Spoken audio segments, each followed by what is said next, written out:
Bienvenue à cette nouvelle édition du Journal de la Ville, mesdames et messieurs. Voici le sommaire. Après les secrétaires généraux, plusieurs centaines de directeurs de l'administration publique sont mis à la retraite et admis à l'honorariat dans une série des ordonnances présidentielles signées par Félix Antoine Tshisekedi. C'est vendredi 30 décembre 2022. Clôture ce vendredi des sessions conjointes de lancement du projet et de renforcement des capacités des élus sur les questions de gouvernance participative, de la décentralisation des élections et transparence en République démocratique du Congo par le Bureau des liaisons avec le Parlement de l'ASENCO.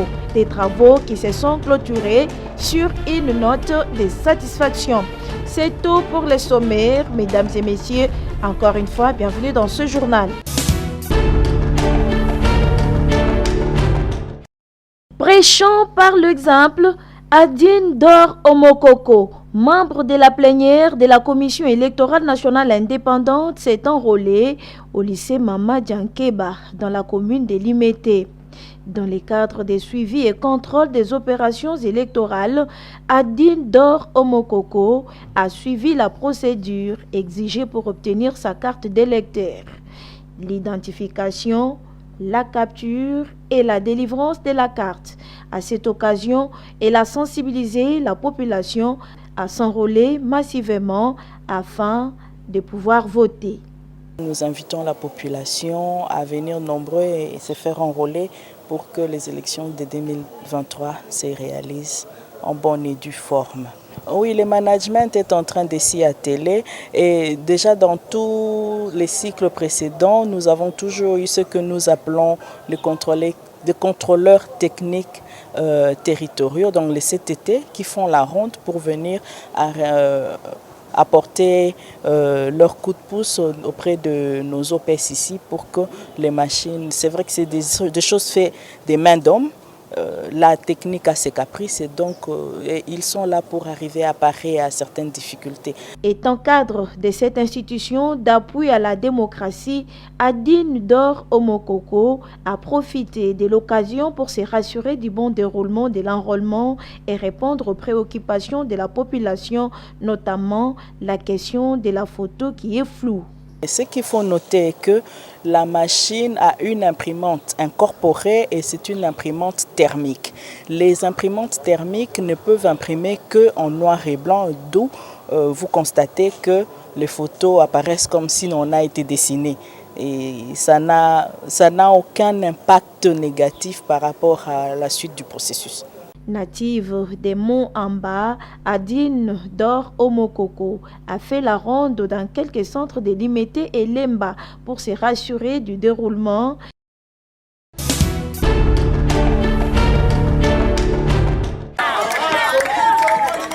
Opération d'identification et d'enrôlement des électeurs. Maître Richard Mona, notable de la communauté Tekewumbu et coordonnateur de la SBEL Adermo, a rempli son devoir civique en s'enrôlant ce vendredi 30 décembre 2022 à l'épée Makanza et Institut Kindundu, une école conventionnée catholique dans la commune de Lansele.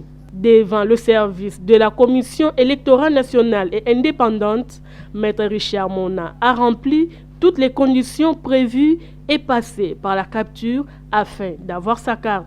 Accompagné des membres de l'Adermo et de sa base, le notable de la communauté Tekewumbu a sensibilisé la population de Tiangou à s'enrôler massivement en vue de participer aux échéances électorales de 2023. Je passais dans toutes les émissions pour sensibiliser mes bases. La Tiangou, particulièrement la commune de Lansele ainsi que de Maluku, pour vous dire que le temps est arrivé, que nous devons nous faire enrôler pour avoir la carte électeur.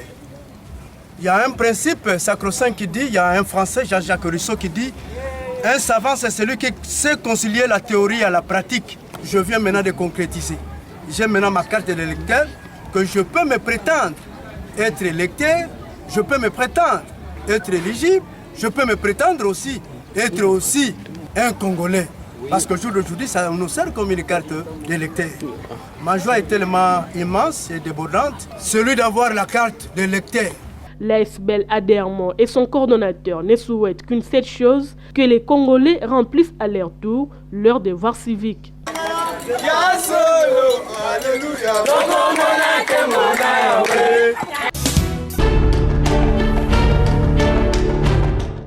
L'opération d'identification et de l'enrôlement des électeurs par la Commission électorale nationale indépendante en République démocratique du Congo, le président national du Parti du peuple pour la paix et les progrès, P4, Maître émérite Patrice Landou Mandundu, invite la population congolaise à s'identifier et à s'enrôler massivement afin d'avoir l'accès au vote. Il a pour ce faire fait le message en ces termes. Congolais et Congolaises, le train des élections est en marche avec la publication par la CENI du calendrier du processus électoral 2022-2024 relatif aux élections présidentielles, législatives, provinciales, urbaines, municipales et locales. Les partis du peuple pour la paix et le progrès, en sigle P4, invite à cet effet la population congolaise à s'identifier et à s'enrôler massivement dès ce samedi 24 décembre 2022 en vue de permettre la constitution du fichier électoral, la publication des statistiques des électeurs par circonscription électorale, la promulgation de la loi sur la répartition des sièges, l'opération de réception et de traitement des candidatures au scrutin direct ainsi que les votes proprement dites sont admis à l'identification et à l'enrôlement tous les Congolais âgés de 18 ans révolus à la date du dernier scrutin du cycle électoral. Congolais et Congolaises, l'enrôlement est un devoir sérieux. La carte d'électeur que la CENI délivrera nous permet de voter utile pour un Congo uni, fort et prospère. Je vous remercie.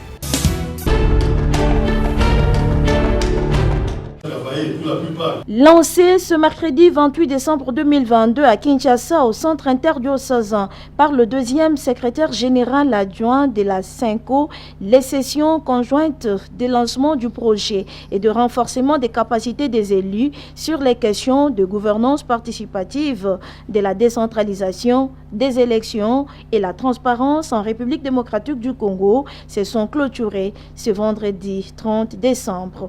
Organisé par le Bureau des liaisons avec le Parlement de la CENCO, BELP5, avec l'appui financier des Miséréores, ces travaux de 3 jours ont permis aux participants, honorables députés de Kinshasa, Congo central, Kwango et Kenge, organisation de la société civile, les points focaux des cellules de liaison parlementaires et les moniteurs travaux parlement BELP d'acquérir des connaissances et de s'outiller des armes capables pour une bonne gouvernance participative à partir de la base, ainsi pour le développement de leur pays, la République démocratique du Congo.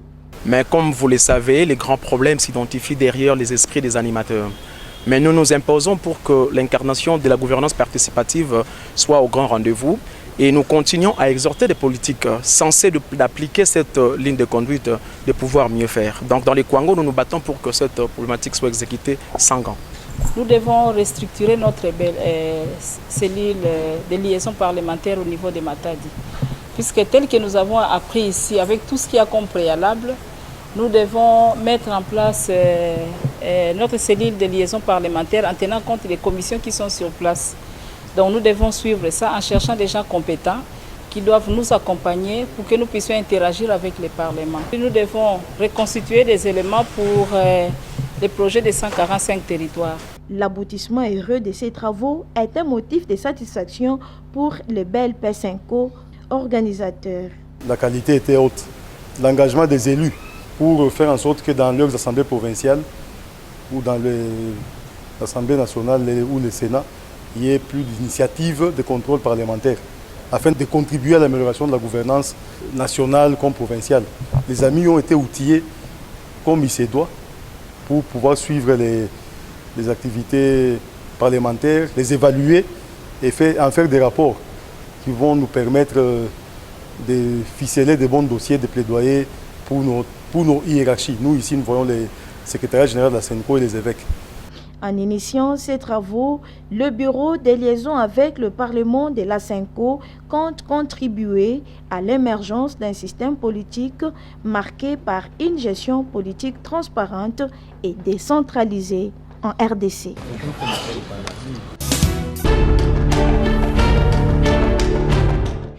Vaccination contre Covid-19 en République démocratique du Congo, l'année 2022 se termine sur une note de satisfaction, indique le docteur Alain Gachi, coordonnateur national de la vaccination contre la Covid-19 en République démocratique du Congo, au cours d'une conférence de presse tenue ce mercredi à Kinshasa. L'année se termine sur une très bonne note, je peux dire, très bonne note. Nous l'avions commencé très timidement, comme vous savez.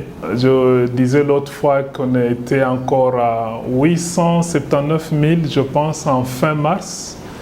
Mais là, maintenant, nous sommes à 10 millions de personnes vaccinées. Et à la première dose, 7,7 millions de personnes complètement vaccinées. Et je voudrais juste dire que ça, c'est avec une complétude de 69%. C'est-à-dire, il y a encore 31% de sites dont les données ne sont pas encore dans le système. Ce qui veut dire que si on avait 100% de données, je suis sûr qu'on serait au-delà de 12 millions de personnes vaccinées. C'est juste pour dire qu'on termine sur une note très positive. Les coordonnateurs de la vaccination contre Covid-19 en RDC encouragent les Congolais à se faire vacciner en vue d'éviter la propagation. La menace n'est pas encore terminée. Aussi longtemps que nous vivons dans un monde où nous sommes liés aux autres, le risque est encore là. Regardez en Afrique, les pays qui sont en contact direct avec la RDC. C'est l'Éthiopie, par Ethiopian Airlines. On a beaucoup de circulation entre l'Éthiopie et la RDC, le nombre de cas là-bas sont élevés. L'Afrique du Sud, le nombre de cas sont élevés. La Zambie, qui est le pays voisin à côté, le nombre de cas sont élevés. C'est juste pour confirmer que le risque est encore autour de nous, le risque est encore chez ceux qui nous visitent, avec lesquels nous interagissons, mais l'impact qu'on voit déjà de la vaccination, c'est un impact positif. Alors nous devons optimiser cet impact-là, c'est-à-dire plus on a des personnes qui sont vaccinées, moins on aura des conséquences négatives de la Covid dans notre pays.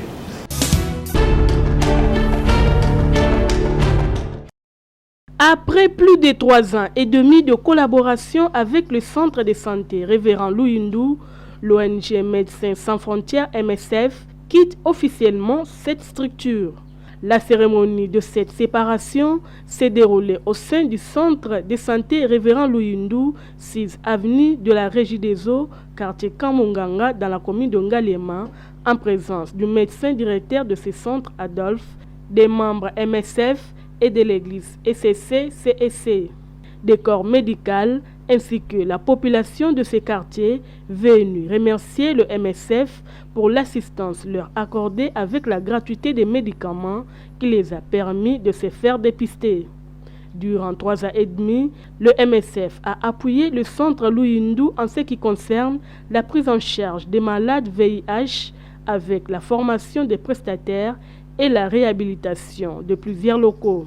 Satisfait de cette collaboration et touché par la séparation, le médecin directeur Adolphe compte relever le défi après leur départ.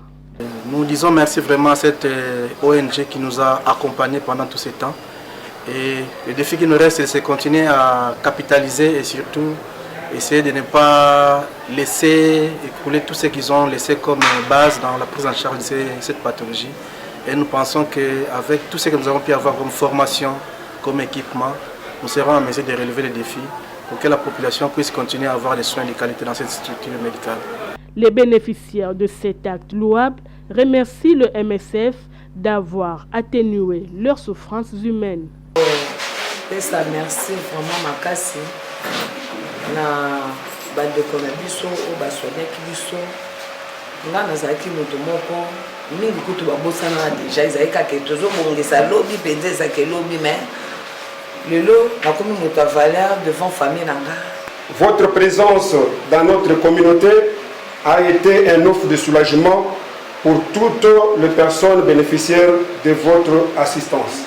Les brevets de participation ont été remis aux médecins et personnels soignants ayant suivi la formation sur le suivi psychosocial. Un repas partagé en famille a clôturé en beauté ce au revoir qui n'est pas un adieu car les portes du MSF resteront toujours ouvertes aux attentes de la population du camp Munganga.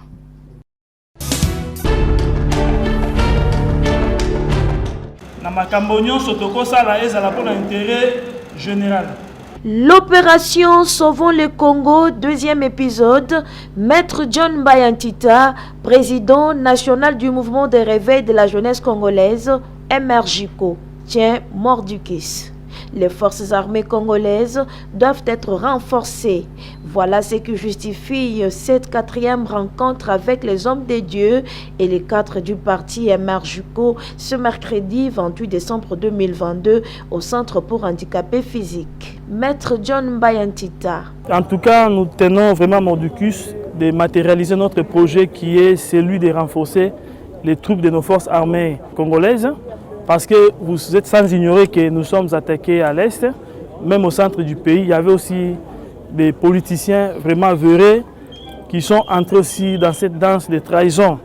Nous ne devons pas baisser les bras, on doit emboîter les pas, suivre l'appel du chef de l'État qui est celui de la vigilance et de s'organiser. Donc nous sommes ici dans le cadre purement de l'organisation pour que nous puissions prêter main forte à nos forces armées congolaises. Le président du MRJCO donne un coup de chapeau aux forces de sécurité pour avoir démantelé un réseau des espions rwandais qui s'apprêtait à déstabiliser le pays. Premièrement, coup de chapeau à ces vaillants combattants, les membres du service de sécurité. Mais je vous informe, messieurs les journalistes, que ce n'est pas un seul réseau. On doit puiser surtout dans les régimes passés. Il y a plein d'espions, il y a plein de complices qui ont comploté contre notre pays. Nous incitons et nous demandons à ces services de sécurité de forcer pour essayer un peu de mettre hors d'état de nuire tous ces gens-là qui roulent carrosse, qui hier ont versé le sang du peuple congolais et aujourd'hui ils continuent à se cacher. Peuple congolais, restons vigilants et dénonçons les ennemis du pays, insiste le président du MRJCO.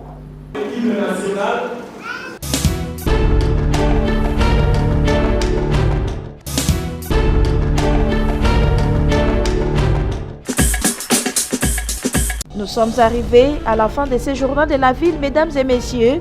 Merci de l'avoir suivi. Le prochain rendez-vous est fixé pour ce samedi et d'ici là, portez-vous bien.